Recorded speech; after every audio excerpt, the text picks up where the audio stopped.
네, 좋습니다. 마침 방금 질문이 와가지고 하나 말씀을 드리자면은 그 오리엔테이션 때도 말씀드렸던 대로 저희 강좌는 대면 수업입니다. 그렇기 때문에 비대면으로 오는 분들은 확진된 이유로 비대면으로 참석하는 게 원칙이겠고요. 뭐 코로나 확진 같은 사유가 아니시라면은 대면 수업에 참여해 주시면 되겠습니다. 대면 수업에 참여하셨든 안 하셨든 OCW 강의는 항상 올라오니까요. 뭐 그 나중에 올라오는 그 사후 강의는 뭐 이 강좌를 듣는 분이든 안 듣는 분이든 뭐 편하게 수강을 해 주시면 되겠습니다. 자, 네, 그러면 11월 9일 오늘 준비된 10주차 2차시 강의를 시작하도록 하겠습니다. 그 블랙보드랑 문자 메시지를 통해서 공지해 드렸던 대로 월요일 수업의 경우 영상으로 대체가 되었습니다. 그래서 아마 영상을 대부분 시청을 하고 오셨으리라 생각이 돼요. 저희 월수에 걸쳐서 판다스를 이용한 데이터 처리의 실제라는 주제에 대해서 계속해서 살펴보고 있습니다. 이 데이터를 다루는 데 있어서 핵심적 무기라고 할 수 있는 이 판다스가 무엇인지 또 어떻게 10분 활용할 수 있는지를 계속 보고 있고요. 또 월요일이 영상으로 대체가 됐으니까 앞부분 가볍게 복습하고 오늘 내용을 나가보도록 하죠. 저희 먼저 데이터 과학의 뜻에 대해서 살펴보았습니다. 우리 사회 제반에는 수많은 문제들이 산재되어 있습니다. 그 문제들을 해결할 때 데이터에 기반해서 해결한다. 그게 바로 곧 데이터 사이언스, 데이터 과학이 되겠습니다. 데이터 과학을 위해서는 컴퓨터, 또 수학, 도메인 역량 이 모두 필요하다라고 말씀을 드린 바가 있었고요. 또 데이터를 단순히 분석하는 걸 넘어서서 수집하고 처리하고 또 시각화하는 것까지 모두 포괄한다. 되게 넓은 분야다라고 말씀을 드렸습니다. 데이터 과학을 잘 하기 위해서 우리가 크게 세 종류의 파이썬 라이브러리들을 대표격으로 살펴볼 수가 있을 텐데요. 저희 수업에서 다루는 판다스가 첫 번째였죠. 이 판다스라는 건 데이터 프레임이라는 자체적 구조를 이용하겠습니다. 각각의 행들이 있고 또 열들이 존재할 때 뭐 행들을 제거하고 뭐 행과 열을 바탕으로 자료를 제어하고 이런 것들이 바로 데이터 프레임의 역할이라고 생각을 하시면 되겠고요. 마치 엑셀 같다. 그래서 파이썬에서 엑셀을 다루는 게 곧 판다스나 진배 없다라고 말씀을 드린 바가 있었습니다. 임포트 판다스를 이용해서 불러오지만 이게 길기 때문에 보통 PD로 줄인다. 줄이기 위해서는 as 구문을 활용한다라고 말씀을 드린 바가 있었습니다. 자, 넘파이의 경우에는 숫자, 특히 뭐 행렬이나 다차원 배열 등에 특화되어 있다라고 말씀을 드렸고요. 활용 범위가 무궁무진하지만 저희는 기초 프로그래밍 과목이기 때문에 여기서 다루지는 않겠습니다. 매프론립의 경우에는 자료가 주어져 있을 때 꿰어야 보배, 다시 말해서 시각화하기 위한 라이브러리를 일컫겠고요. 이 매프론립은 저희가 조만간 다시 살펴보도록 하죠. 그래서 판다스 그리고 그걸 구성하는 기본 단위인 데이터 프레임에 대해서 조금 살펴보다 끝났습니다. 라이브러리를 불러오기 위해서는 마치 우리가 무작위 난수, 랜드 인트를 뽑기 위해 랜덤에서 기능을 가져오는 것처럼 임포트를 했다 그러면 족보를 밝히는 것이 인지상정이다. 그 족보를 밝히는 데 있어서는 점이 쓰인다라는 겁니다. 점은 의의 의미로도 쓰인다라고 말씀드렸죠. 랜덤의 랜드인트 가져와. 이렇게 해석하실 수도 있겠습니다. 자, 구글 콜앱에 여러분이 데이터를 만지다 보니까 외부 파일을 업로드할 일들이 굉장히 많아질 텐데 그때는 항상 이 서류철 버튼을 누른다라고 말씀을 드렸습니다. 마치 여러분 메일에 첨부 파일 보내듯이 드래그 앤 드롭을 하거나 업로드 버튼을 누르실 수가 있다라는 거고요. 자, 판다스의 시작은 바로 외부 데이터셋을 불러오는 일이었습니다. 외부 데이터셋이 엑셀 형태의 파일이라면 리드 엑셀, CSV 형태의 파일이라면 리드 CSV다 말씀을 드렸고요. 엔진 파이썬은 필수가 아니다라고 강조드렸습니다. 어디까지나 한글 깨짐을 막기 위한 도구겠습니다. 자, 그리고 주의할 점이 파일 구조를 좀 확인을 하고 불러와 달라라고 말씀을 드렸습니다. 대표적으로 이런 상황을 생각해 볼 수가 있겠죠. 열들 다 있고 행들 다 있습니다. 별 문제 없어 보이는데 이 데이터를 불러온다라고 치면 번호가 0, 1, 2, 3, 4 완벽하게 구분이 돼 있기 때문에 얘를 그냥 인덱스로 재탕할 수가 있다고요. 판다스에서 이 친구를 불러올 때 억지로 인덱스를 또 하나하나 떼서 붙이지 말고 그냥 얘를 인덱스로 활용하자고요. 그러기 위해선 인덱스 콜이라는 명령어를 활용할 수가 있겠습니다. 야, 내가 0번째 컬럼이 있는데 그 컬럼을 인덱스로 재탕해라 라는 게 바로 진하게 처리된 이 구문이 되겠습니다. 엑서사이즈 1을 풀어봤죠. 파일을 받아서 데이터 프레임 형태로 불러오는 것까지 살펴보았습니다. 자, 외부 데이터셋 말고 내가 직접 내 힘으로 데이터 프레임을 생성하려고 한다. 여기 정도까지 보다가 영상이 끝났던 걸로 기억을 해요. 자, 내가 직접 데이터 프레임을 만들기 위해선 두 가지 방법을 채택할 수가 있겠습니다. 첫 번째는 딕셔너리. 우리 중간고사 범위가 생각이 나죠. 딕셔너리를 활용하는 방법이 될 텐데 딕셔너리라는 건 결국 키와 밸류 이 두 가지가 쌍쌍바 형태로 이루어지는 자료다라고 말씀을 드렸어요. 그래서 딕셔너리를 활용해서 데이터 프레임을 만들겠다라는 건 곧 뭐냐면 키랑 밸류를 적절히 할당해서 데이터 프레임으로 재탄생시키겠다라는 의미거든.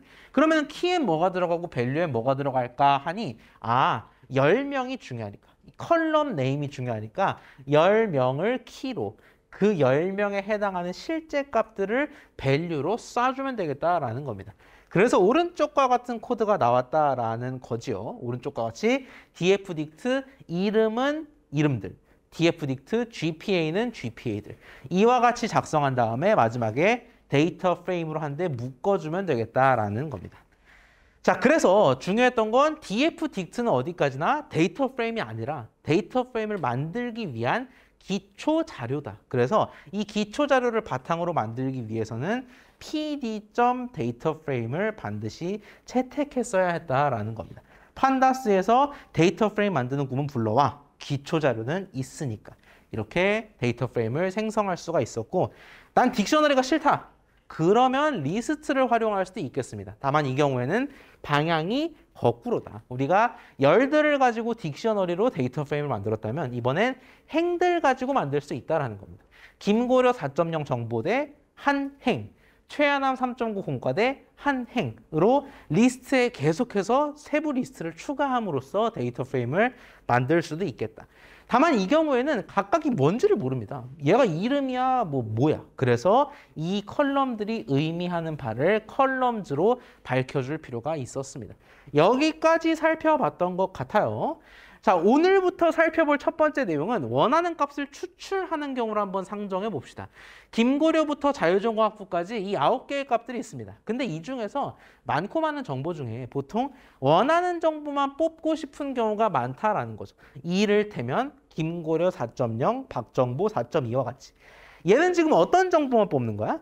0행, 2행만 뽑는 거고 이름, GPA 10만 뽑는 거죠. 이런 식으로 위치를 딱 정해서 너만 뽑을래? 라는 경우가 있습니다. 이 경우에는 어떻게 하냐? 두 가지 방법을 채택할 수가 있는데 LOC를 채택할 수도 있고 IELOC를 채택할 수도 있겠습니다. 둘 중 하나를 고를 수가 있어요. 자, 이름이 뭔가 비스무리해 보입니다. 약간 느낌이 이게 결국 위치를 기반으로 어느 곳을 뽑느냐를 기반으로 값을 고르는 건데 위치하면 로케이션이니까 LOC가 로케이션인가?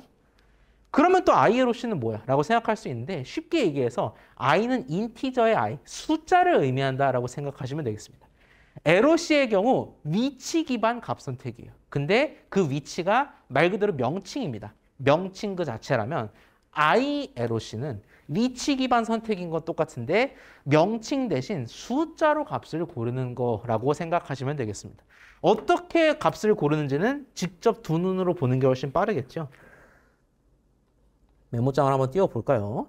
자, 위와 같은 데이터 프레임을 DF라고 합시다. 이 위에 김고려 자유전공학부 이 3x3 데이터 프레임을 DF라고 했을 때 이 DF에서 왼쪽과 같이 데이터를 쏙 뽑아오고 싶다고요. 그럼 나는 뭐 해주면 돼? DF 너에 대해서 내가 추출을 해주겠다라는 겁니다. 대상점 액션 기억나시죠? DF에 대해서 추출을 하겠다라는 겁니다. 자, 근데 추출을 하기 위해서 뭐가 필요하냐면 행들도 뽑아야 되고요. 열들도 뽑아야 됩니다. 근데 행들이 어딨어? 몇 행 뽑는 게 핵심이야. 0행과 2행 뽑는 게 핵심이죠. 그래서 이렇게 얘기할 수가 있겠고 열들 나와 라고 하는데 열 어디 있어요? 이름 GPA 소속 중에서 이름 GPA만 뽑고 싶은 거잖아.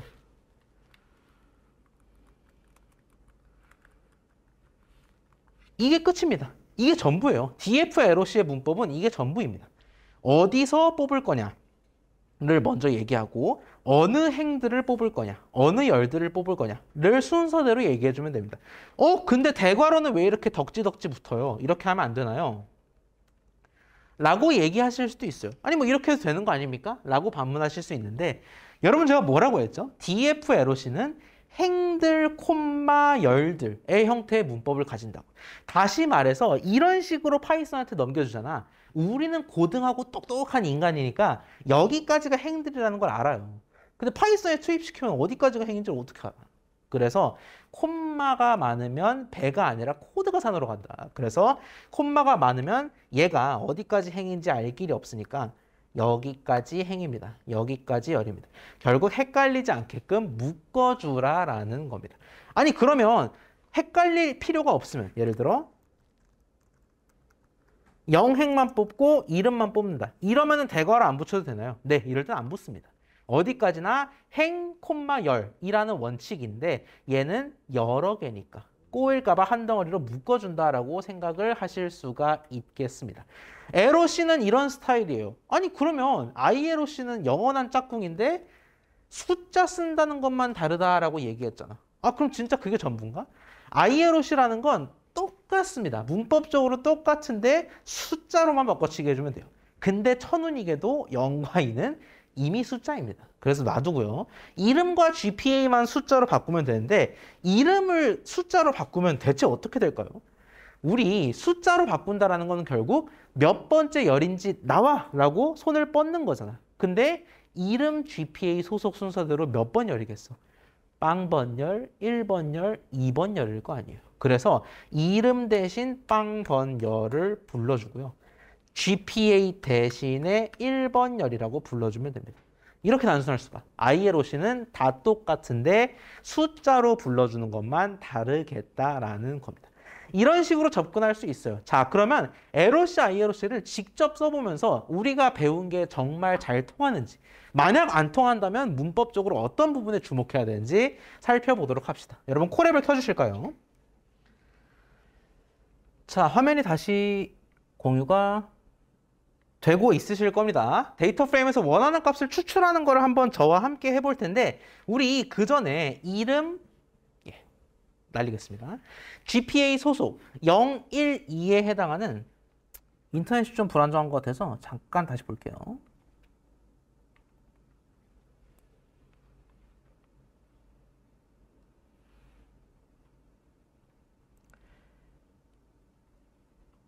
자, 비대면 분들 인터넷을 잠깐 다시 연결했는데 중간에 문제 있거나 끊기면 말씀을 해주세요. 자, 우리가 지난번에 데이터 프레임을 만드는 두 가지 방법, 방금 전에도 복습했죠? 두 가지 방법 얘기하면서 딕셔너리로 만들 수도 있고 리스트로 만들 수 있고 어쨌든 만들면 그만이다 라고 말씀을 드렸습니다. 그래서 대표적으로는 이 딕셔너리로 만드는 방법이 많이 활용된다. 비어있는 딕셔너리를 만들고 조금 불안하네요.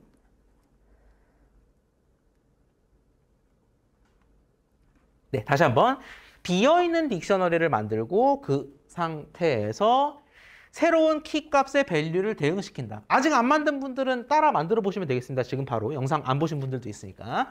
판다스를 불러온 다음에 빈 딕셔너리를 만들다. 어디까지나 데이터 프레임을 만들기 위한 땅을 고르는 작업입니다. 그 상태에서 이름이라는 키값을 넣고 김고려, 최한환, 박정보를 대응시킨다. 똑같은 논리로 GPA라는 키값을 파서 434를 대응시킨다. 소속을 파서 소속들을 대응시킨다라는 겁니다. 그러면 이 거대한 딕셔너리는 준비가 끝났습니다. 무슨 준비? 데이터 프레임으로 변환될 준비라는 거죠. 데이터 프레임을 만들기 위해선 문자 그대로 데이터 프레임이라는 구문이 활용됩니다. 데이터 프레임은 판다스산 놈이기 때문에 판다스에서 태동한 놈이기 때문에 pd.dataframe을 이용해서 족보를 밝혀줘야 하겠고요. 뭐를 기반으로 생성할 건데 다행히 이미 멀끔히 적어놨죠. dfdict를 기반으로 생성하면 되겠습니다. 머릿속으로만 생성하면 안 되죠. df로 생성하고 결과까지 보겠습니다. 잘 만들어졌나 확인이라도 해볼게요. 여러분 받아 적어 보시는 동안 확인을 해보자면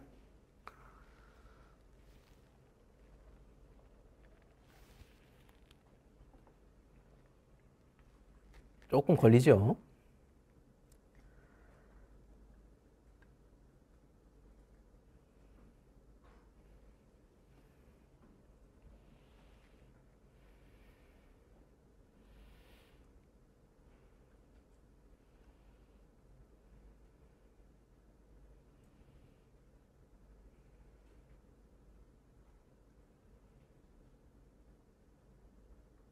조금이 아닌 것 같군요.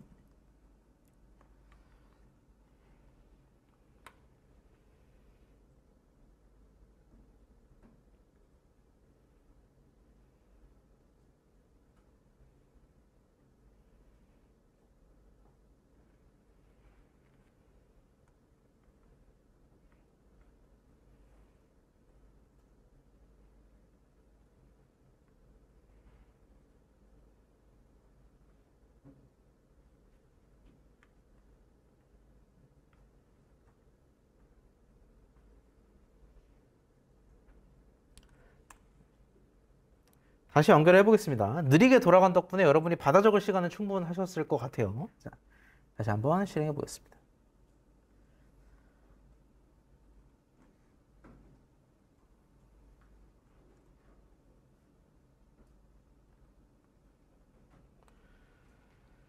자, 실행했을 때 이름 GPA 소속 0, 1, 2 순서대로 9개의 정보가 모두 적혀 있는 걸 확인할 수 있겠습니다. 이제 드디어 오늘 처음 배운 내용 해볼 수 있겠네요. LOC와 ILOC를 이용해서 우리는 뭘 추출할 거냐? 왼쪽에서 보이시는 것과 같이 김고려 4.0, 박정보 4.2만 뽑아낼 겁니다. 가장 먼저 시도해 볼 수 있는 방법은 df.loc가 되겠습니다. 난 추출할 거야. 뭐를? 행들과 열들을 추출을 할 건데 행들은 0행과 2행입니다. 0, 2 라고 하기엔 콤마가 너무 많아서 거슬리네. 이해를 돕기 위해서 묶어주도록 하겠습니다. 마찬가지로 열들도 뭐? 이름과 GPA. 어디까지나 문자니까 따옴표로 묶어줘야겠죠. 자, 근데 얘도 콤마가 너무 많아서 이해를 못하겠네. 묶어주도록 하겠습니다. 얘를 실행했을 때 4개의 정보, 우리가 정확히 원하는 4개의 정보가 추출되는 걸 확인할 수가 있겠습니다. 추출은 이렇게 어렵지 않습니다. 주어진 열들과 행들이 있을 때 그에 맞춰서 LOC나 ILOC를 쓰면 그만이다라는 거죠. 자, 그런데 주의해야 될 점은 얘는 어디까지나 그냥 추출한 걸 본 겁니다. DF의 원본을 건드리지는 않는다라는 거죠. 그래서 이렇게 추출한 결과물을 어딘가에 모셔오고 싶어. 눈으로만 보지 말고 모셔오고 싶다면 이런 식으로 작업하셔야겠습니다. df.loc를 통한 추출의 결과, 그 결과를 dfnew라는 새로운 장소에다가 모시는 겁니다. 그럼 모셨으니까 아무것도 안 보이죠? dfnew를 출력해보면 추출된 결과가 정상적으로 나오는 걸 확인할 수가 있겠습니다. 우린 추출한 걸 보는 게 목적이니까 그냥 편의상 보기만 하도록 하겠습니다. 자, 이 똑같은 짓을 ILOC로도 할 수 있다. 어떻게? 숫자로 몽땅 바꿔줌으로써. 다행히 행들은 처음부터 숫자군요. 이름과 GPA만 어떻게 0열과 1열로 바꿔주도록 하겠습니다. 그러면 네, 예쁘게 나오는 걸 확인할 수가 있겠고요. 자, 제가 그렇게 말씀드렸죠.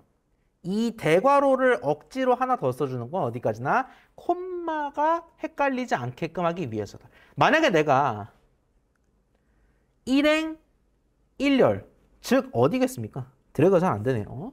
1행 1열이라는 거는 1행 1열, 즉 3.9만 얻기 위해서는 이렇게 대괄호 없이 1, 1로만 편하게 작성해 주셔도 괜찮습니다. 이렇게 작성하는 경우에는 3.9만 띡 나오는 걸 확인할 수가 있겠죠. 자, 유의해야 될 점 몇 가지 짚고 넘어갈게요. 내가 LOC에서 이런 상황을 한번 생각을 해볼까요? 김고려, 최하남, 박정보, 이름 GPA를 몽땅 출력하는 상황을 생각해 봅시다. 다시 한번 LOC를 이용해서 3명 모두의 이름과 GPA를 출력하는 상황을 생각해 볼게요. 그러면 이렇게 접근할 수가 있겠습니다. 김고려, 최하남, 박정보 0, 1, 2잖아. 이름과 GPA 이렇게 하면 되지. 자, 이렇게 출력하면 결과는 나옵니다. 어찌어찌 결과는 나오는데 이게 말이 좋아서 0, 1, 2지. 만약에 내가 3,000명의 이름과 GPA를 출력하려고 해. 그럼 0, 1, 2, 3, 4 치고 있을 거야? 그건 말이 안 되죠. 그래서 0, 1, 2 대신 우리가 어떻게 접근할 수 있냐면 이렇게 0부터 2까지로 접근할 수 있고 이런 콜론도 막힘없이 실행이 됩니다. 자, 근데 오게티가 있습니다. 눈치챈 분들도 계실 거예요. 이렇게 0:2 이름 GPA라고 했을 때 아래와 같은 결과가 원래는 나오면 안 됩니다. 왜 그런지 설명할 수 있는 사람 있을까요?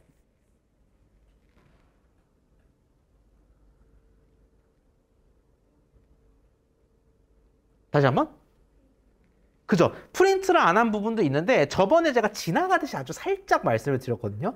이 DF를 프린트 DF라고 해야 명시적으로 우리가 DF를 출력하는 거고 그냥 DF라고 하면 에코에 불과하다고 말씀드렸는데 이 콜앱 환경에서는 DF 이렇게 불러와 주는 게 보다 더 깔끔하게 나오기 때문에 우리가 데이터 프레임, 이 판다스에서는 프린트를 생략할 수도 있다라고 말씀을 드렸어요. 혹시 그거 말고 다른 오게티 찾은 분 계실까요? 좋은 포인트였고요.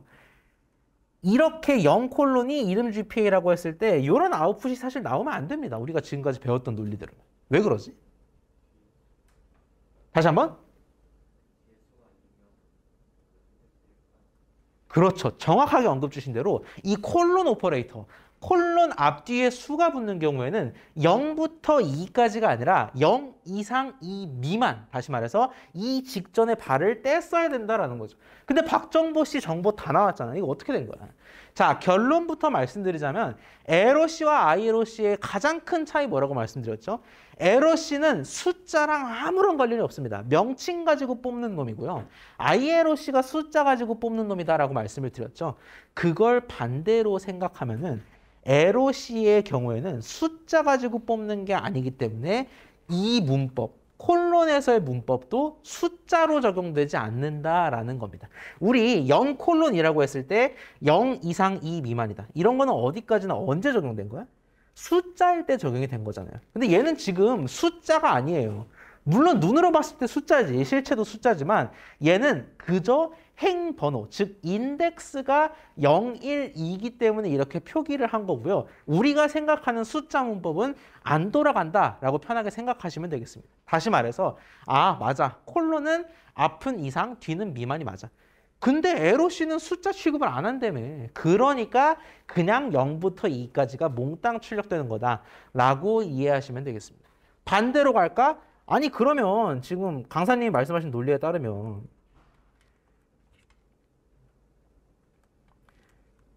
이렇게 한다라고 했을 때 얘는 아이에로시니까 즉 모든 걸 숫자 취급하니까 얘는 이 미만이 정상 작동한다는 거냐? 라고 물어볼 수 있는데 정확한 말씀입니다. 0, 1, 이름, GPA. 다시 말해서 이 아이에로시의 경우에는 우리가 생각하는 콜론에서의 숫자 특성 뒤에가 포함되지 않는다가 정확하게 적용이 됩니다. 하지만 에로시는 숫자 취급이 아니기 때문에 이렇게 0부터 2까지라고 하면 2까지 몽땅 출력된다라는 거고요. 그래서 이런 식의 문법도 가능해요. 내가 예를 들어 0행부터 1행까지만 뽑고 이름 GPA 소속을 다 뽑는다라고 생각을 해봅시다. 이름 GPA 소속을 다 뽑아. 그러면 에러씨의 경우에는 보통은 이렇게 씁니다. 이렇게 쓰지만 얘도 열수가 많아서 짜증나잖아요. 그럴 때는 어떻게 한다? 마치 숫자에서 그러하듯이 이렇게 열들을 콜론으로 이어줄 수도 있다. 왜? 이름 GPA 소속은 결국 이름이 시작이고 소속이 끝인 연속된 문자열들이잖아. 그래서 이렇게 써주셔도 잘 출력이 된다라는 겁니다. 아, 에러씨는 콜론에서의 그 미만 룰을 따르지 않는구나 라는 걸 알 수가 있어요. 여기까지 혹시 질문 있나요?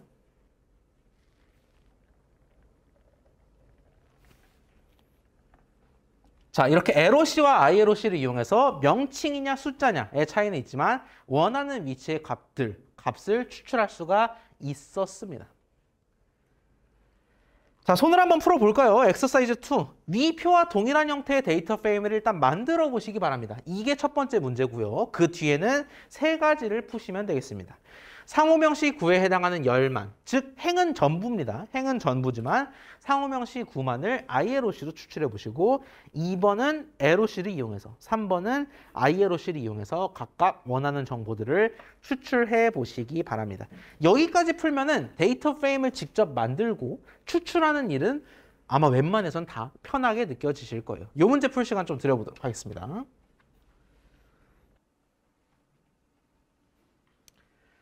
자, 함께 볼까요? 데이터 프레임을 생성하는 단계부터 저와 함께 풀어보도록 하겠습니다. 여러분 편의에 따라서 뭐 리스트로 한 분들도 계시고 딕셔너리로 한 분들도 계실 텐데 저는 딕셔너리로 한번 만들어 볼게요.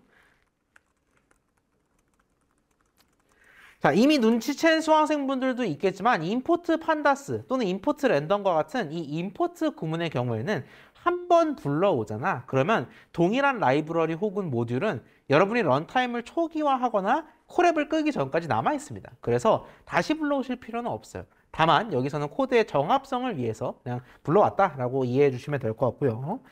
자, 판다스를 불러온 상태에서 빈 딕셔너리 또 만들도록 하겠습니다. 어디까지나 데이터 프레임 만들기 위한 기초 자료라는 겁니다. 무슨 열들이 들어갈고 하고 보니 상호명이 들어가고요. 상호명에는 네 가지가 있군요.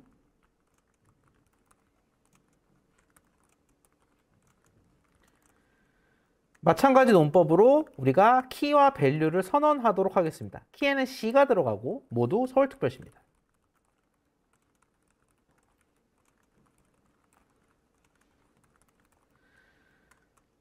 다음 키는 9고요. 다 조금씩 다르군요.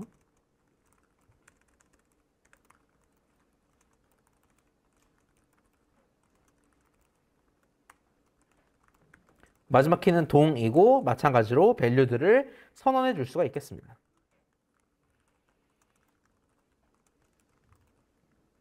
자, 그럼 어디까지나 자료를 잘 만든 거니까 이 자료를 꿰어야겠죠. dfdict를 바탕으로 데이터 프레임을 새로 만들겠습니다. 다만 이 데이터 프레임은 판다스의 독자적인 자료 구조죠. 그래서 판다스로부터 불러왔다라고 족보를 밝혀줘야 하겠고요. 그 결과는 df에 저장하도록 하겠습니다. 잘 만들어졌나 한번 보기라도 할까요? 자, 이렇게 0123 상호명 시구동이 예쁘게 적혀 있는 걸 확인할 수가 있겠습니다. 만들었습니다. 이제 문제만 풀면 되겠죠. 첫 번째. 행들은 전부 상호명 시9에 해당하는 열만 ILOC로 추출해 보라. df ILOC로 추출을 해보면 되겠습니다. ILOC는 뭐다? 명칭이 아니라 숫자 기반으로 추출을 한다. 자, 첫 번째로 행들을 뽑을 건데 행들을 뽑으라고 얘기를 안 했어요. 즉 행은 추출 없이 전체를 그대로 긁어오면 되는데 우리 그때 보통 어떻게 했지? 모든 놈을 의미하는 콜론 아무것도 안 적으면 되죠. 콜론 좌우에 아무것도 안 넣는 방법을 생각해 볼 수 있겠습니다. 다음으로 상호명 C9를 뽑으래. 하필 ILOC니까 숫자로 뽑아야겠네요. 상호명 C9는 순서대로 0, 1, 2. 아하, 이렇게 하면 되겠구나. 결과를 보면 우리가 원하는 그대로 추출된 걸 확인할 수가 있겠고 나는 이렇게 길게 쓰는 게 싫어. 그러면 0:3을 해줄 수 있겠습니다. 왜 2가 아닐까요? ILOC니까 콜론 문법이 적용돼서 3이 제외되기 때문입니다. 똑같이 나오는 걸 확인할 수가 있겠죠. 자, 2번 인덱스가 짝수인 행 이어봤자 0행과 2행밖에 없군요. 0행, 2행의 시구동 정보만을 ILOC로 LOC를 이용해 추출해달라. 자, 인덱스가 짝수인 행은 둘밖에 없습니다. 0과 2 밖에 없고요. 시구동 정보를 가져와라. 시구동. 가져오라는 대로 가져왔을 때 결과가 맞게 나오는 걸 확인할 수가 있겠습니다. 다만 제가 앞선 슬라이드에서 넌지시 말씀드렸던 대로 시구동이라는 건 결국 시부터 동까지의 모든 열들이 연속된 걸 의미합니다. 그래서 동을 써도 문제없이 추출이 되겠습니다. 아니 왜 동까지 추출이 돼요? LOC는 그렇다라고 말씀을 드렸죠. 마지막 상호명 동 정보 그리고 인덱스가 2 이상인 행의 정보만을 ILOC로 추출해 달라라고 지시하고 있네요. ILOC를 이용해서 인덱스가 2 이상인 행 2와 3이군요. 상호명과 동 인덱스가 뭐지? 0열, 1열, 2열, 3열이니까 0과 3이구먼. 결과를 보면 원하는 대로 나온 걸 확인할 수가 있겠습니다. 이 문제 혹시 질문 있나요? 네.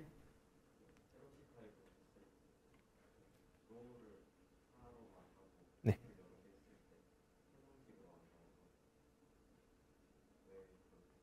아, 좋습니다. 로우를 하나만 하고 이제 여러 열을 이렇게 했을 때 예를 들어 이런 상황을 한번 생각을 해볼까요? df.loc 행을 하나로 하고 열을 여러 개로 일단 해보도록 하겠습니다. 열을 뭐 상호명 C9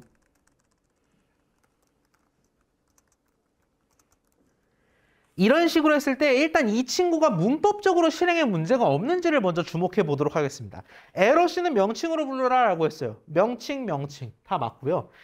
대괄호는 반점이 이렇게 콤마가 얽혀 있는 경우에만 붙여라. 맞게 붙였죠. 얘를 실행해 보면 이렇게 상호명 스타벅스, 시 서울특별시 구 종로구 나오긴 나오는데 우리가 생각한 출력물과는 다른 형태로 나오는 걸 확인할 수가 있겠습니다. 자, 그러면 일단 뭔가 느낌이 달라요. 그러면 얘의 정확한 정체를 알기 위해서 어떻게 하냐? dfnew라고 아예 새롭게 변수에 옮겨 담은 다음에 우리가 뭐를 해볼 수 있냐면 얘의 자료형을 추측해 볼 수가 있겠습니다. 실행 한번 해볼까요? 판다스 코어 시리즈. 제가 왜 이렇게 얘기했냐면 여러분이 콜앱 쓰다가 정확히는 파이썬 코딩을 하다가 뭔가 막혀요. 내가 전혀 예상하지 못한 결과인데 또는 이 자료형이 뭔지 모르겠는데 싶으면 일단 타입보라고 한번 말씀을 드렸습니다. 근데 타입을 보니까 우리 지금 계속 데이터 프레임 얘기하고 있는데 갑자기 이 친구의 타입은 시리즈래요. 데이터 프레임을 뽑았으면 데이터 프레임이 튀어나와야지 왜 시리즈가 나오냐라고 물어볼 수 있는데 여러분 판다스에서 사용되는 자료형은 데이터 프레임만 있는 건 사실 아닙니다. 그에 덧대서 시리즈라는 형태의 자료형도 있고요. 시리즈는 이 수업에서 명시적으로 다루지는 않습니다. 근데 간략히 말씀드리자면 딱 이렇게만 있는 이런 형태가 시리즈라고 생각하시면 돼요. 우리 엑셀 보면은 행들 여러 개, 열들 여러 개 있는 경우도 있지만 오직 딱 인덱스가 있고 그에 대응하는 값들만 있는 우리 그런 경우 있잖아요. 그런 게 바로 시리즈라고 생각하시면 되겠습니다. 지금 이 친구도 행열 중 한쪽이 하나밖에 없잖아. 그리고 그에 대응하는 여러 값들이 있죠. 이렇게 다 대 다가 아니라 1대 다 형태의 자료인 경우에는 우리가 그걸 시리즈로 취급한다라는 겁니다. 다행인 것은 여러분이 나중에 머지나 컨캣이나 이런저런 일들을 할 텐데 대부분의 경우에는 시리즈랑 데이터 프레임을 함께 써도 무방합니다. 이 수업에서 명시적으로 시리즈를 안 말씀드리는 것도 그냥 데이터 프레임 문법을 계속 따라가면 되기 때문에 그래요. 그래서 말씀하신 것에 대한 이유는 얘는 시리즈니까 출력이 다른 형식으로 된다. 하지만 우리가 직접적으로 얘를 따로 구분해서 떼내고 그럴 필요는 없겠다라는 겁니다. 답변이 됐겠죠? 네. 다른 질문 있습니까? 상당히 좋은 포인트였고요. 이런 식으로 말씀해 주신 대로 LOC, ILOC로 여러 개를 추출하다 보면 시리즈 형태로 추출돼서 나오는 경우도 있고 또 방금은 사실 딱 한 개의 값도 우리가 추출해 봤잖아. 그런 경우에는 값만 나오죠. 이제 그런 예외 사항들이 있다 정도로만 생각하시면 되겠습니다. 결국 데이터 프레임을 잘 만들고 ILOC나 LOC를 이용해서 추출을 할 줄 알면 되는 건데 다 어느 정도 따라오신 것 같아요. 자, 지금부터 살펴볼 내용들은 약간은 좀 가벼운 마음으로 들어보시기 바랍니다. 테마 3가 더 중요하고요. 테마 2에서 남은 내용들이 몇 가지인데 이 내용들은 약간 가벼운 마음으로 이렇게 돌아가는구나 라고 눈으로만 이해하셔도 좋을 것 같아요. 자, 우리가 데이터를 만질 때 데이터 프레임을 새로 만들고 특정 행과 열을 추출하고 이것도 중요해요. 사실 또 뭐가 중요하냐면 특정 행을 날려버리거나 여러 데이터 프레임을 통합하거나 이런 것들도 사실 끝내주기 중요하거든요. 그래서 그런 것들을 이론적으로, 오늘은 이론적으로만 살펴보도록 하고 그런 걸 좀 심층적으로 활용하는 문제들은 저희 기출문제나 과제, 또 연습 문제로 나중에 살펴보기로 해요. 자, 대표적으로 우리가 데이터 프레임에서 하는 여러 액션 중에 하나가 드롭이 있습니다. 드롭이라는 게 뭐냐면은 특정 행 또는 특정 열을 튕겨 날려버리겠다라는 거예요. 예를 들어 김고려, 최현한, 박정부 학생의 정보가 있는 상황에서 박정부 학생이 편입학으로 딴 데 갔다라고 칩시다. 그러면 박정부 학생의 정보, 즉 이 행은 다 날려야 된다라는 거죠. 그럴 때 우리는 어떻게 하냐? 드롭 2라고 선언해주면 되겠습니다. 근데 드롭 2라고 하면은 얘가 이 행인지 이 열인지를 어찌 알아요? 그래서 우리가 행인지 열인지를 밝혀줄 필요가 있겠습니다. 뭘로 밝혀주냐면 엑시즈라는 이름으로 밝혀주는데 이 엑시스라는 건 여러분 아실 겁니다. 축이에요, 축. 근데 왜 굳이 행인데 0이냐? 이거 외우시지 마시고요. 0과 1밖에 없는데 우리 행열이라 그래요? 렬행이라 그래요? 행렬이라 그러지. 행을 먼저 짚잖아. 그래서 0, 1, 행, 열 순이다라고 이해하시면 되겠습니다. 행을 지워야 되니까 0과 1 중에 0을 지정했다. 아, 이 엑시스 0이라는 건 이 행을 날리라 라는 거구나 라는 의미가 되겠고요. 주목할 점이 한 가지가 있습니다. df 드롭 이 엑시스 0은 좋은데 왼쪽에 뭐예요? 이거 어디서 많이 봤는데 업데이트하는 과정이죠. 기존 데이터 프레임을 새로 갱신하는 과정인데 다시 말해서 뭐예요? 얘가 없다. 얘가 없이 그냥 df 드롭만 단독 수행하게 되면 뭐가 일어난다? 머릿속에서만 드롭하고 결과를 출력하지만 실제 데이터 프레임에 드롭되지 않는다라는 겁니다. 그래서 업데이트 과정이 반드시 필요하다. 결국 이 전체 df 드롭 EXIS 0 이 전체가 새로운 데이터 프레임을 의미하는 거고요. 그걸 덮어 씌우냐 마냐는 본인이 결정할 몫이다라는 겁니다. 열을 날리는 거 똑같습니다. GPA 열을 날리고 싶어? GPA를 날리면 되죠. 다만 열이다라는 거를 좀 알려줄 필요는 있겠고요. 여러 행, 여러 열 문제 없습니다. 01 GPA 소속 이렇게 리스트 형태로 묶어주면은 한 번에 여러 개의 행 또는 열을 제거할 수가 있겠습니다. 제거뿐만이 아니라 우리 사실 붙이는 일들도 굉장히 많이 수행하곤 해요. 붙이기 위해서는 우리가 크게 두 가지 명령어를 쓰거든. 첫 번째는 컨캣을 보도록 하겠습니다. 이 상황을 가정해 볼까요? 데이터 프레임 1이 왼쪽이라고 생각하고 데이터 프레임 2가 오른쪽이다라고 생각을 해봅시다. 자, 그러면 왼쪽과 오른쪽을 합치려고 했을 때 우리는 어떤 걸 쓰냐? 컨케이네이트의 줄임말. 컨케이네이트 사실 중간고사 범위에서 봤죠. 붙이다라는 뜻이었는데 그거의 줄임말인 컨캣을 쓰도록 하겠습니다. 판다스에서 컨캣이라는 거는 두 개의 데이터 프레임을 진짜 풀로 붙이듯이 그냥 쩍 붙이는 걸 의미하겠습니다. 왼쪽과 오른쪽을 그냥 좌우로 붙이면 그만인 거잖아요. 그래서 PD 컨캣 df1, df2 즉 붙이고자 하는 데이터 프레임들을 리스트 형태로 묶은 다음에 인자 형태로 넣어주는 게 되겠습니다. 헷갈릴 수가 있어요. 아니 방금은 데이터 프레임에 대해서 액션을 취하는 형태였는데 지금은 보면은 판다스에서 불러오는 형태네. 이게 약간 차이가 있다라고 느끼시면 되겠습니다. 드롭의 경우에는 내가 명시적 대상이 필요하잖아요. 데이터 프레임, 이 df라는 친구에 대해서 드롭을 하는 거니까 df에서 불러왔다라는 거고요. 뒤에 컨캣 같은 경우에는 내가 붙일 놈은 인자 형태로 주는 거니까 인자 형태로 주는 거니까 판다스에서 꺼내 쓴다라는 차이가 있다라고 이해하시면 되겠습니다. pd.concat to data frame이라는 거고요. 엑시스가 여기서도 또 나오네. 왜 나올까? 붙인다는 건 사실 이렇게 붙일 수도 있고 이렇게 붙일 수도 있잖아요. 그래서 두 가지를 구분하는 건데 방금 전에 제가 분명히 말씀드렸죠. 엑시스 외우지 말라고. 행열 순서니까 0, 1 순서다. 즉 다시 말해서 엑시스가 1이라는 건 열 붙이기라는 의미인데 이게 무슨 소리냐? 이게 왜 굳이 열이에요? 쉽게 이해하자면 둘이 붙습니다. 뭐가 더 생기죠? 행수는 그대로입니다. 0, 1, 2행 그대로인데 열이 하나 더 생기잖아요. 즉 열 변화를 일으키는 컨캣이니까 열을 지정한다라는 겁니다. 열끼리 df1, df2를 붙여라. 이게 바로 컨캣의 사용법이 되겠습니다. 컨캣의 결과는 역시 어딘가에 저장을 할 필요가 있겠죠. 똑같습니다. 상하로 붙이려고 한다? 행들을 붙이려고 한다? 그러면 다 똑같이 하되 행이라고만 알려주면 되겠고요. 다만 방금 봤던 거랑 약간 근원이 다르긴 합니다. 왜 다르냐? 방금 봤던 건 진짜 그냥 붙이면 돼요. 그냥 있는 그대로 붙이면 되는데 얘를 붙이잖아? 김고려 최한암 밑에 박정보 이대학을 쩍 붙이면 무슨 문제가 일어나냐면 인덱스가 충돌합니다. 0, 1이었어. 아래에 둘을 떡 붙였네? 얘도 0, 1이네? 그러면 기본적으로 판다스는 어떻게 하냐면 0, 1, 0, 1이라는 기괴한 인덱스를 유지하게 됩니다. 우리 그거 원하는 게 아니잖아. 자연스럽게 0, 1, 2, 3으로 새로 인덱스를 붙이기를 원하잖아. 그런 경우엔 여러분이 직접 해줘야 됩니다. 뭘 해줘야 되냐? 리셋 인덱스를 직접 해줘야 된다라는 거고요. 우린 여기서 두 가지 옵션을 생각해 볼 수 있습니다. 인덱스를 리셋했어. 그러면 0, 1, 0, 1이었던 이 기괴한 인덱스를 날릴지 그대로 둘지. 만약에 여러분이 drop true라는 명령어를 직접 집어넣게 되면요. 원래 인덱스는 날아갑니다. 0, 1, 2, 3이라는 새로운 인덱스만 존재하게 되고요. drop true를 비우거나 false를 주게 되면은 안 날아갑니다. 0, 1, 2, 3이 새로운 인덱스지만 0, 1, 0, 1, 열이 그대로 남은 상태가 되겠습니다. 이렇게 컨캣, 행을 컨캣하는 경우에는 인덱스 재설정을 고민해 볼 필요가 있다라는 점을 언급을 드리고요. 자, 테마 2에서는 거의 마지막 내용이 될 것 같네요. 자, 우리가 이런 상황을 한번 생각을 해봅시다. 김고려 최한암 박정보가 있고 GPA 소속값이 있어요.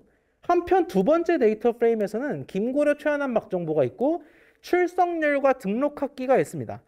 왼쪽과 오른쪽 데이터 프레임을 붙이려고 해요. 붙이려고 하는데 우리가 방금 배웠던 컨캣으로 붙이는 거랑은 약간 상황이 다릅니다. 왜 다르냐면 이미 이름들이 있어요. 그래서 이렇게 하나의 키값, 중심값이 있어가지고 이 중심값을 바탕으로 모이는 경우에 우린 이걸 컨캣한다고 절대 얘기하지 않습니다. 이 경우는 뭐다? 키값을 바탕으로 한 머지라고 이야기를 합니다. 합친다라는 건 비슷하지만 단순히 풀로 붙이는 게 아니라 부드럽게 합친다라는 의미가 되겠습니다. 합칠 때 중심이 되는 정보, 즉 두 데이터 프레임이 공유하는 정보를 우리가 데이터베이스에서 뭐라고 얘기하냐면 키라고 이야기를 합니다. 이름이 결국 키 값이 된다라는 거예요. 그래서 사실 이 머지의 경우에는 제가 되게 깔끔하게 김고를 최한한 박정보라고 써드렸지만 사실 순서가 바뀌는 게 일반적이에요. 왼쪽에 김고려 최한한 박정보라면 오른쪽에는 박정보, 김고려, 최한한 이렇게 뒤죽박죽인 경우가 많거든요. 그럴 때는 뭐다? 야, 네가 알아서 머지하면서 김고려 찾아가야지. 그렇게 되는 겁니다. 실제로 잘 그렇게 순서를 바꿔서 합쳐주는 게 머지의 원리예요. 자, 그럼 머지는 어떻게 수행하느냐? 머지는 살짝 다르게 말뚝을 먼저 박습니다. 즉, df1을 기준으로 머지를 할 거다라고 선언을 해요. 내가 왼쪽 딱 있을 테니까 오른쪽 네가 들어와 라고 알려주는 거죠. 들어오는데 어떻게 들어와? 레프트 머지라는 방식으로 들어와라는 거고요. 들어오려면 기준이 있어야 됩니다. 키값이라고 말씀을 드렸죠. 그 키값은 이름이 되겠습니다. 키를 판다스에서는 on이라고 표현을 하겠습니다. 자, 이렇게 머지를 한 결과를 새로 얻을 수가 있는데 한 가지만 더 짚어볼 필요가 있어요. 그래, 머지는 알겠어. 이게 순서가 뒤바뀌더라도 멀끔하게 합쳐진다는 게 머지구먼. 근데 레프트 머지가 무슨 소리야? 이거는 가벼운 마음으로, 지금부터 말씀드리는 건 정말 가벼운 마음으로 들으세요. 이게 왜 말씀을 드리냐면은 지금 다루기엔 좀 어려운 내용이거든요. 좀 어려운 내용인데 이게 여러분이 뭐 컴과를 진입하려고 또는 뭐 더 많은 전공들을 들으려고 이렇게 수업을 듣는 거잖아. 근데 컴과에 오든 또는 뭐 데이터과학과 수업을 듣든 간에 이 데이터베이스, 자료구조 관련 과목들이 굉장히 중요합니다. 거기서 튀어나오는 개념이에요. 그래서 소개를 드리자면 이 머지는 다른 말로 조인이라고도 표현을 합니다. 레프트 조인, 레프트 머지 비슷하게 쓰이는데 얘는 뭐냐면 왼쪽 책장에 오른쪽 데이터를 밀어넣는 걸 의미합니다. 책장이 두 가지죠. 왼쪽에는 사각사각한 책장이 있고 오른쪽에는 벌집이라고 할까요? 육각형 모양의 책장이 있습니다. 레프트 조인이라는 건 뭐냐면 물 밀려오는 방향을 의미합니다. 즉 왼쪽 책장이 있는 상태에서 오른쪽 책들이 물 밀듯이 들어오는 것. 이게 바로 왼쪽으로 들어온다. 레프트 조인, 레프트 머지가 되겠습니다. 자, 그러면 상식적으로 생각을 해봅시다. 왼쪽 책장에 오른쪽 책들이 미친 듯이 들어와요. 그러면 여기에 딱 맞게 사각형 모양의 책들이 있어. 그러면 잘 꽂힐 겁니다. 슉슉슉 꽂히겠지. 근데 만약에 이 책장에만 독자적으로 있던 뭐 육각형 모양의 책이 있다라고 하자. 그럼 여기 들어오겠습니까? 못 들어온다라는 거죠. 다시 말해서 레프트 조인의 경우에는 왼쪽이 받아들일 수 없는 데이터는 못 받아들인다라는 겁니다. 왼쪽에 키가 없어. 그럼 오른쪽 데이터가 아무리 밀려 들어와도 무시된다. 튕겨져 나간다라는 겁니다. 방금 예시로 돌아가서 생각해 볼까요? 여기에 AC, BC, CC가 있고 오른쪽에는 AC, BC, DC가 있다라고 해봅시다. 그러면 레프트 조인이 이루어질 때 A, BC 데이터는 잘 합쳐집니다. 그 CC 데이터는 원본이니까 그대로 남아있겠죠. 근데 DC 데이터가 들어오냐? 들어올 수가 없다라는 겁니다. 내 책장에 없는 놈이니까.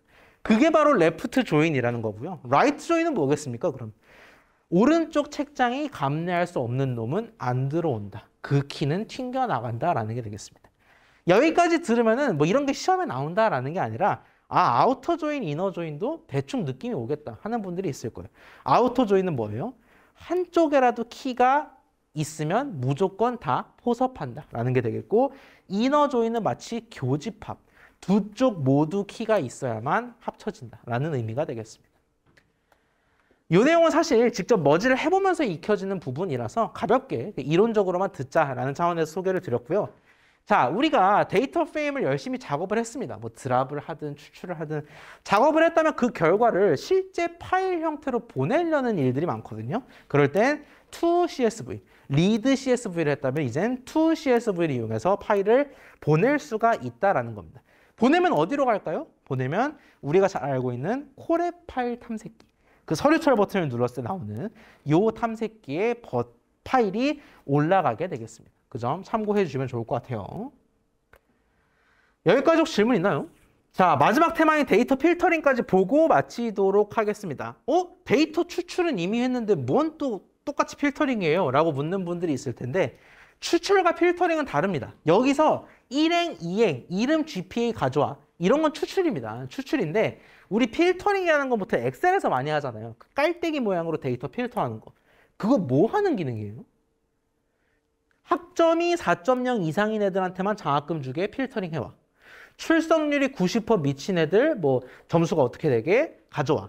이런 식으로 우리가 어떠한 값을 기준으로 어떤 열들의 값을 기준으로 데이터를 뽑아오는 걸 우리가 필터링이라고 얘기하죠. 우리 그건 아직 안 다뤘습니다. 그래서 추출이 아니라 값을 기반으로 필터링하는 거까지 오늘 살펴보도록 할게요. 자, 이 데이터 프레임에서 출발을 해볼 건데 이거 조금 시간이 걸리니까 저랑 같이 동시에 적읍시다. 네. 이 데이터 프레임 만드는 건 저랑 지금 콜앱에서 같이 해볼게요.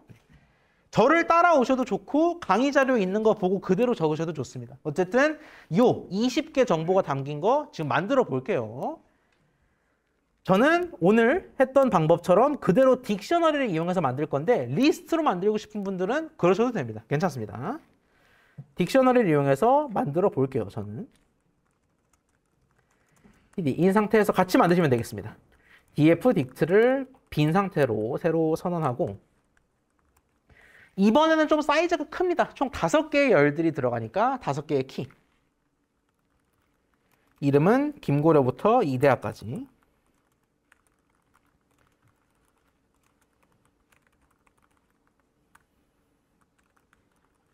GPA는 숫자니까 따옴표가 들어가면 안 되겠죠.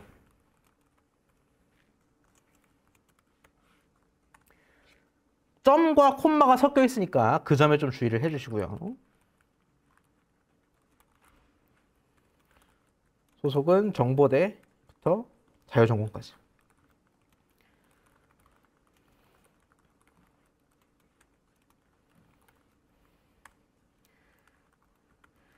출석률이 조금 까다로울 수 있는데 사실 퍼센트다 보니까 뭐 소수점으로 저장할 수도 있고 숫자로 저장할 수도 있겠는데 퍼센트 기호를 살리기 위해서 저는 문자로 저장하겠습니다. 95% 이렇게 저장을 해볼게요. 여러분 편의상 마음대로 저장하셔도 괜찮습니다.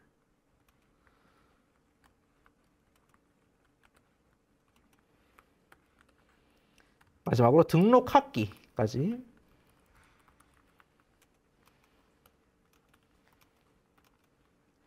자, 이건 어디까지나 기초 자료의 완성이다라는 거고요. 얘를 바탕으로 데이터 프레임을 만드는 건 데이터 프레임이라는 기능의 몫이다라는 겁니다. 어디 출신? 판다스 출신 기능이다라는 거고요. 얘를 결과적으로 저장까지 해야 데이터 프레임의 형태로 만질 수가 있게 됩니다. 잘 만들어졌는지 한번 보자고요. 이 DF를 프린트 없이 그대로 에코시키는 경우에 좀 더 예쁘게 데이터 프레임을 볼 수가 있다라고 말씀을 드렸습니다. 작성이 조금 늦으실 수도 있으니까 살짝만 기다렸다가 돌려보죠.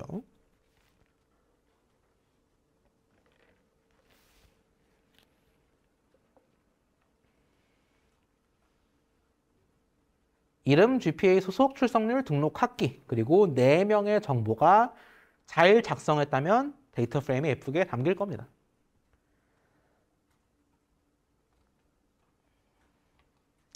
실행을 해봤더니 조금 느리면 바로바로 남은 시간 동안 작성해 주시면 됩니다.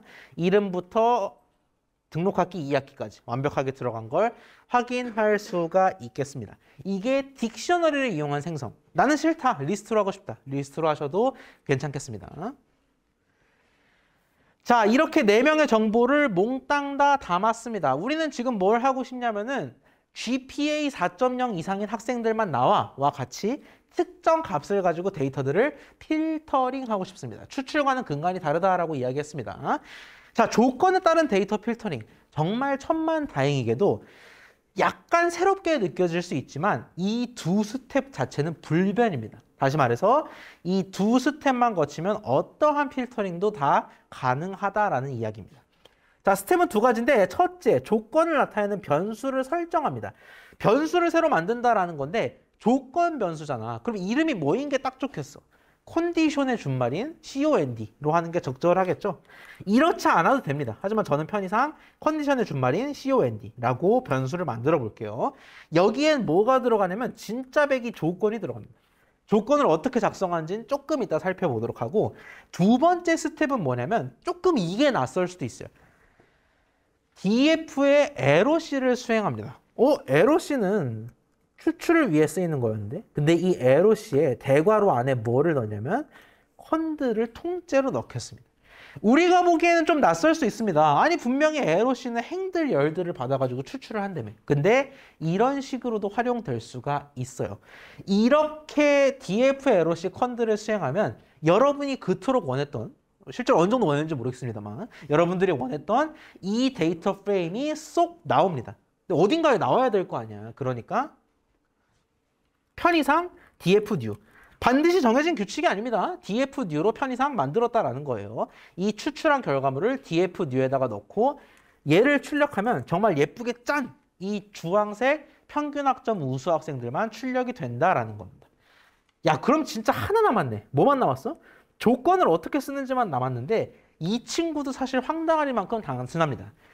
평균학점이 4.0 이상이라고? 알겠어. 데이터 프레임에서 평균학점은 GPA죠. 4.0 이상인 학생 나와. 끝. 이게 끝이에요. 여담으로 말씀을 드리자면 우리가 데이터 프레임 이름과 함께 곧장 대괄호를 쓴 적은 없을 거예요, 여러분. 기억을 잘 떠올려 봅시다. 데이터 프레임과 함께 LOC나 ILOC를 쓴 적은 있겠지만 바로 스트레이트로 대괄호 때린 적은 없을 겁니다. 이건 보통 무엇을 의미하냐면 열 추출을 의미합니다. 데이터 프레임에 대괄호가 바로 찍히는 경우에는 열 추출을 하는 거구나. 즉 드래그한 건 뭐가 되냐면 데이터 프레임의 GPA 열이 되는 거예요. 그 값이 4.0 이상인 놈, 그게 바로 컨디션이 되는 겁니다. 그 컨디션을 바탕으로 LOC를 쏴줬더니 야 진짜네. 이 두 스텝을 거치면은 무조건 이유를 불문하고 4.0, 4.2, 즉 4.0 이상인 GPA 학생들이 몽땅 다 출력이 된다, 필터링이 된다라는 걸 확인할 수가 있겠습니다. 하나 더 해볼까요? 뭘로 해보는 게 좋을까? 등록학기가 6학기 이하인 학생 한번 해보겠습니다. 그럼 어떻게 하면 돼? 똑같은 포맷인데 GPA 대신 등록학기. 6학기 미만. 4.0 대신 6. 이렇게 하면 역시 등록학기가 6학기 미만의 학생들만 튀어나온다라는 겁니다. 원칙은 불변입니다. 첫 번째 콘드 설정한다. 두 번째 DFLOC 콘드 때린다. 이 원칙 하에서 몽땅 다 돌아가겠습니다. 사실 테마3라고 해서 별게 없다라는 거죠. 다만 우리가 이런 식으로 되게 황당하리만큼 간단한 조건이 활용되는 경우는 그렇게 많지 않아요. 보통 조건들은 여러 가지가 꼬아지기 마련입니다. 첫 번째 사례를 들어볼까요? 자, 제가 소속이 공과대학이 아니며 등록학기가 3학기 이상인 학생을 추출하려고 합니다. 본격적으로 어려워지기 시작하네. 소속이 공과대학이 아닌 친구는 내가 어떻게 뽑을 수 있을 것 같아요. 등록학기가 3학기 이상인 학생 또 어떻게 뽑을 수 있을 것 같아. 근데 둘이 묶여있네요. 자, 근데 잘 보면 아니며라고 돼 있는데 며는 말이 좋아 며지 뭐예요? 그리고잖아요. 소속이 공과대학이 아니다. 그리고 등록학기가 3학기 이상이다. 그래서 내가 어떤 식으로 약간 발칙한 전략을 세울 수가 있냐면 어차피 이 DFLOC 콘드 얘는 불변이라며. 이 원칙은 불변이라고 했으니까 그래 알겠어. 나는 근데 이 콘드가 좀 복잡하다라고 지금부터 선언할 거야. 야, 좀 복잡합니다. 뭐냐면 콘드 1과 콘드 2의 조합이에요 라고 선언해 주는 겁니다. 내가 이것까지는 그대로 안고 갈 건데 두 가지 조건이 짬뽕돼 있거든요. 네가 알아서 그리고 수행해 주세요 라고 얘기해 주는 겁니다. 그러면 문제가 편해집니다. 콘드 1은 뭐라고 해주면 돼? 소속이 공과대학이 아니다라는 거죠. 뭐? 소속? DF 소속으로 불러올 수가 있다는 거죠. 뭐? 공대가 아니야? 이렇게 하면 공과대학이 맞는 놈이 되고요. 아니다라고 하기 위해서는 어떻게 해야 돼요? 이꼬르가 아니라 not 이꼬르. 느낌표 이꼬르인 거 기억나시죠? 이렇게 두 가지 중에 첫 번째 조건을 만들 수가 있겠고 두 번째도 똑같습니다. 뭐? 등록학기 3학기 이상인 놈 나오라고? 3 이상. 이게 전부입니다. 이렇게 컨디션 1과 컨디션 2를 만든 상태에서 부드럽게 아니며라고 했으니까 그리고로 이어주면 그만이다라는 겁니다. 이 친구 실행해 볼까요? 실행을 딱 멋지게 했는데 빨간 버튼 뜹니다. 이게 왜 그럴까? 자, 우리 중간고사 때로 기억을 거슬러 올라가 봅시다. AND라는 걸 어떤 의미였는지 생각해보기 위해서 중간고사 때로 기억을 거슬러 올라가 볼게요. 물론 기억을 거슬러 올라가 보고 싶지 않은 분들 좀 계시겠지만 중간고사 때를 한번 떠올려 봅시다. and는 뭐랑 뭐 사이에 쓰였더라? 부월자료형 사이에 쓰이지 않았습니까? 결국 true and false, false and false와 같이 좌우에 항상 불자료형이 쓰였다라는 거죠. 그래서 and나 or 같은 논리 연산자들은 항상 불자료형 옆에서 쓰였습니다. 다시 말해서 이 친구가 안 돌아간 배경에 뭐가 있냐면 얘가 불자료형이 아니기 때문에 그런 겁니다. 여러분 컨디션 1이 불자료형입니까? DF 소속 공과대학 이게 true, false예요? 말이 안 되죠. 얘는 어떠한 대상인 거지 true, false가 아닙니다. 그래서 컨디션 1과 컨디션 2가 true, false가 있는데 네가 감히 and를 써? 가 되겠습니다. 그래서 그리고라는 의미는 맞아요. 그리고라는 의미를 나타내는 문자가 들어가야 되는 건 맞는데 그게 and가 아닐 뿐입니다. 그럼 여기서 뭘 써야 된다? 우리가 의도한 그리고 이걸 써야 하겠습니다. 이 친구는 논리연산자 and는 아닙니다. 논리연산자 and는 아니지만 우리가 의도한 그리고를 나타내는 기호가 되겠습니다. and로 바꿔치기 하고 실행하면 아이고 드디어 다 왔네요. 소속이 공과대학이 아니며 공대 없습니다. 등록학기가 3학기 이상 다 맞습니다. 이렇게 2명이 추출되는 걸 확인할 수가 있겠습니다. 팝 퀴즈 언급드릴 필요 없겠죠? and 대신 and 쓰면 큰일 납니다. 두 번째 사례, 이런 식으로 계속 필터링을 할 수가 있겠다라는 거예요. 소속이 정보대이거나 평균 학점이 4.0 미만 똑같은 코드 재탕하시면 되겠습니다. 소속이 정보대학이거나 평균 학점이 4.0 미만 두 가지 컨디션 벌써 다 만들었네요. 이제 둘을 합치면 되는데 이번엔 하필 이거 나네. 5화를 의미하는 기호는 뭘고 하고 보니 이 기호입니다. 요거 한두 번 정도 언급을 드렸는데 빠고요. 빠. 얘는 어떤 식으로 우리가 표현을 하냐? 여러분 키보드를 보시면 못 찾으실 수도 있어서 주석을 달아드리겠습니다. 이거 혹은 요거 혹은 이렇게 된 게 여러분 노트북 키보드에 한 칸이 있을 겁니다. 그 칸을 Shift를 누른 채로 누르시면 이 기호가 나타납니다. 요 빠 기호가 나타나고요. 혹시 안 된다 싶으면 강의 자료에서 복사해서 쓰셔도 괜찮습니다. 어쨌든 요 기호 빠가 5월을 의미하겠다. and가 &였다면 빠는 5월을 의미하겠다라는 거고요. 얘를 한번 실행해 볼까? 소속이 정보되거나 평균 학점이 4.0 미만이거나 소속이 정보되거나 이렇게 3명이 나오는 걸 확인할 수가 있겠습니다. 이제 조건이 3개여도 4개여도 나는 별로 두려울 게 없겠네요. 왜? 결국 원칙은 컨디션 잘 넣고 DF LOC 때려박기 두 가지밖에 없기 때문입니다. 자, 이론 마지막 슬라이드가 될 것 같군요. 자, 이런 식으로 데이터가 존재할 때 우리가 얘는 좀 어지럽게 느껴질 수가 있습니다. 왜냐하면은 데이터는 데이터인데 순서랄 게 없어요. 뭐 이름 오름차순도 아니고 GPA 내림차순도 아니고 뒤죽박죽이죠. 얘를 특정 기준에 따라 정렬하기 위해서는 우리가 리스트에서 sort를 썼듯이 판다스의 데이터 프레임에서도 sort values를 차용할 수가 있겠습니다. 판다스에선 sort values를 활용합니다. 자, 근데 sort values는 다 좋은데 뭐가 필요해요?